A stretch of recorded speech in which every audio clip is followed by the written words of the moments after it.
Alright, now we're going to start our spoiler discussion of DC Universe Rebirth. So, if you want to avoid spoilers and go out and pick this book up, then you have 5, 4, 3, 2, 1.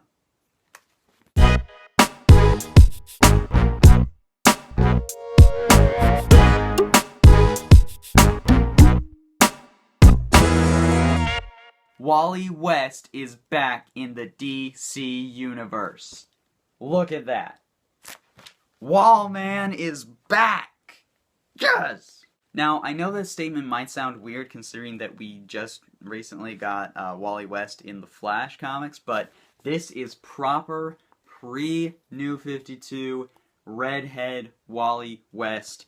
The Wally West that married Linda Park, the Wally West that was the Flash, not just whatever that kid was in the Flash comic. Don't get me wrong, I like that version of Wally West. He's not bad, but he's not the Wally West. He's not the Titan that I know and love. Now, I'll be honest, the retcon with Wally being Daniel's kid is, yeah, it's a little, it doesn't entirely jive with what we saw in the Vendetti and Van Jensen run from the Flash.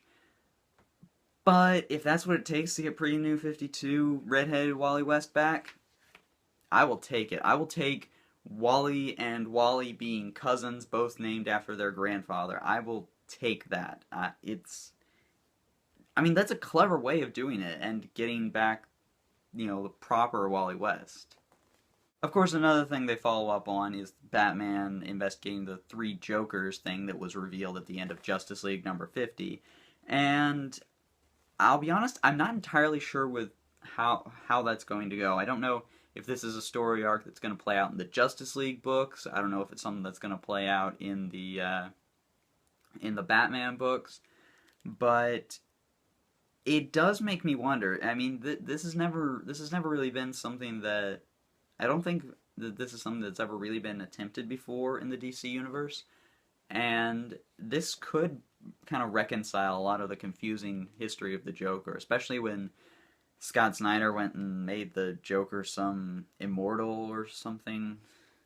I don't know. I didn't read Batman in games because that's the stupidest thing I've ever heard. And I found that Wally needing a lightning rod and essentially hopping around the DC universe in order to find that thing to ground him was a really cool thing. And of course we flash back through Wally's entire history because, it's like, and that's something that I really enjoyed because it's like, it really felt like Wally mattered again. It's like after the New 52, oh, Wally West, he doesn't matter. And this says, no, Wally West is important. He does matter. He's not just Kid Flash and he's not just a Flash. He's the Flash. He was the Flash. He is an important part of that legacy. During Wally's hop around the DC universe, we get reacquainted with Johnny Thunder as a senile old man, something that I know happened in the JSA run under Jeff Johns, but I can't remember if that was something that he created, or if that was something that appeared like before that in Zero Hour or something.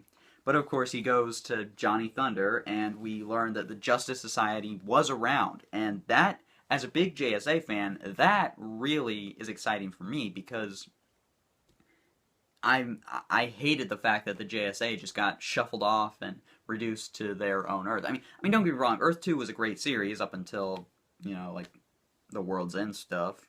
But losing that legacy that the JSA had on the main Earth was really a disappointment, especially for someone like me who, read the Justice Society books and really enjoyed them. To just have it vanish without a trace was very disappointing. So I'm glad that they're bringing that back, and hopefully this will play out in an upcoming series where we'll see the return of the Justice Society. Of course, we see the return of Ryan Choi, aka the all-new Atom. Super excited to see Ryan Choi return because while I didn't read a ton with him in it, it is exciting to know that legacy is still going to continue on.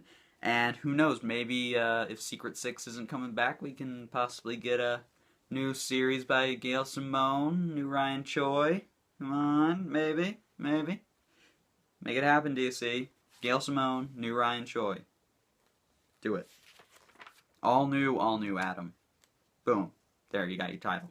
We also see Blue Beetles, Jaime Reyes and Ted Kord teaming up for a team of Blue Beetles. I'm excited to see that. I've been wanting to know what's going to happen with Ted Kord ever since he came back at the end of Forever Evil. And I think this is a really interesting way to sort of play on the typical Blue Beetle stuff, because obviously Jaime has the scarab in his back, and Ted, it's not entirely sure, it's not entirely stated whether Ted was the Blue Beetle or whether he's now going to be the Blue Beetle, so he's now the third Blue Beetle or second Blue. It's kind of weird with the way I don't know. It's hard to know what they'll do if, as far as the Blue Beetle legacy goes, as if they'll bring back Dan Garrett, whether they'll reestablish Jaime as the third Blue Beetle, that kind of stuff.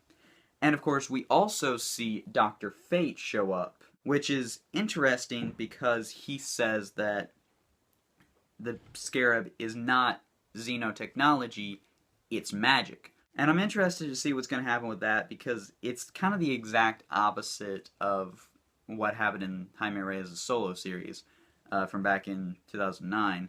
So I'm definitely looking forward to that. We also get on the same page a little teaser about Jackson Hyde, the comic book version of Calderon's Aqualad from the Young Justice TV show. Jackson was a very short-lived character in the comics. I think he showed up in Brightest Day.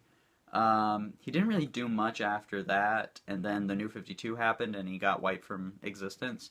So I'm definitely looking forward to seeing what they do with him in the comics. He's gay now, apparently, so hey, that's cool.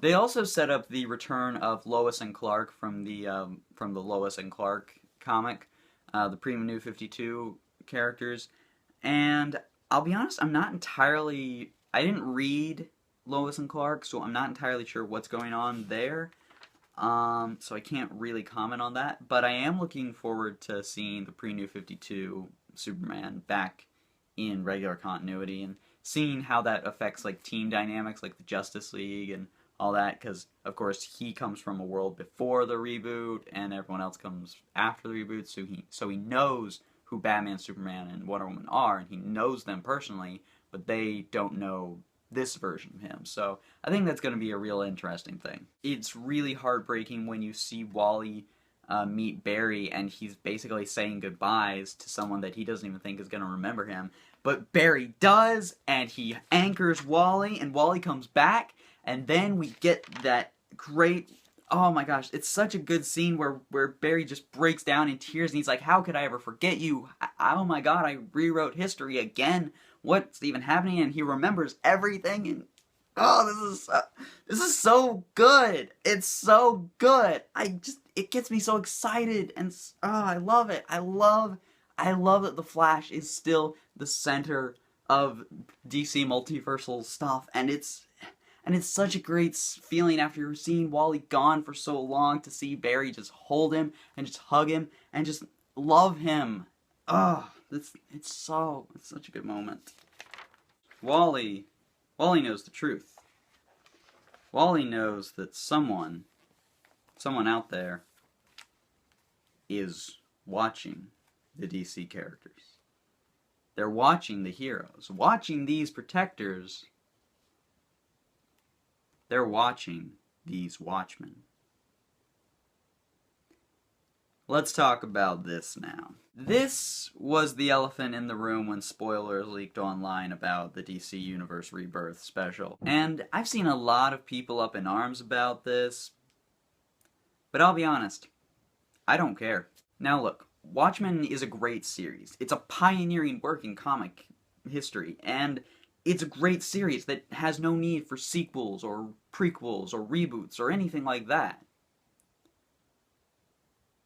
But I really don't care that it's being folded into the main DC universe, because I genuinely love this idea. If the idea of Rebirth is to return the DC Universe to a more hopeful and more optimistic place, what could possibly represent darkness and cynicism and pain creeping its way into the mainstream DCU better than having Watchmen? And that's the thing, with Dr. Manhattan basically coming in and rewriting history to completely to turn the world into a more dark and drab place, the heroes having to fight against that and have to fight against Watchmen and what it represents in comics, from a meta perspective, that's brilliant. And I am so looking forward to seeing how this plays out. But here's the thing. No matter what your opinion about this is, no matter if you love Watchmen or hate Watchmen or think that this shouldn't happen or is an abomination, it's not going to ruin Watchmen.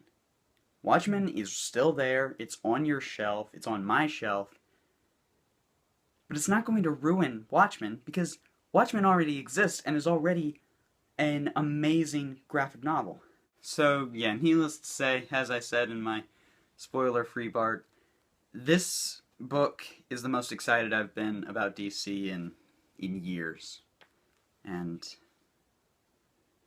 I'm looking forward to seeing where the company goes from here. But hey, let me know in the comments what you thought of the DC Rebirth special. Did you love it? Did you hate it? Did you just love certain parts of it and hate other aspects of it? Let's get a little discussion going.